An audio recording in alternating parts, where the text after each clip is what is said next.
কি নাম বাবু? অনেক 3 বছর 8 মাসের বাচ্চা, যার মেন সমস্যা হচ্ছে রেকটাল ব্লিডিং। হঠাৎ 5 দিন থেকে শুরু হয়েছে। আচ্ছা, ব্লিডিংটা পেনলেস ব্লিডিং, এই ব্লিডিং এর সঙ্গে কোনো ব্যথা নেই, কিন্তু বাচ্চার ব্লিডিং হচ্ছে সেটাই খারাপ। আচ্ছা, এই রেকটালটি ইনফ্ল্যামেশন হয়ে আছে, তো মোস্ট প্রবাবলি পাইলস সাইডে যেতে চলেছে, তার কারণে ব্লিডিংটা হচ্ছে। এর আদার্স কোনো সিমটমস নেই।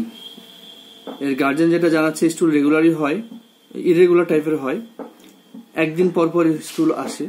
এই আদার্স সিমটমসের মধ্যে সেরকম কিছু নেই। তবে জেনারেল সিমটমস আরেকটু পাওয়া যাচ্ছে, যেটা appetite moderate, thirst copious, tongue একটু কোটের আছে, stool irregular 1 day later, urine normal, sound sleep, desire for egg, meat, sweets, perspiration moderate mainly on head,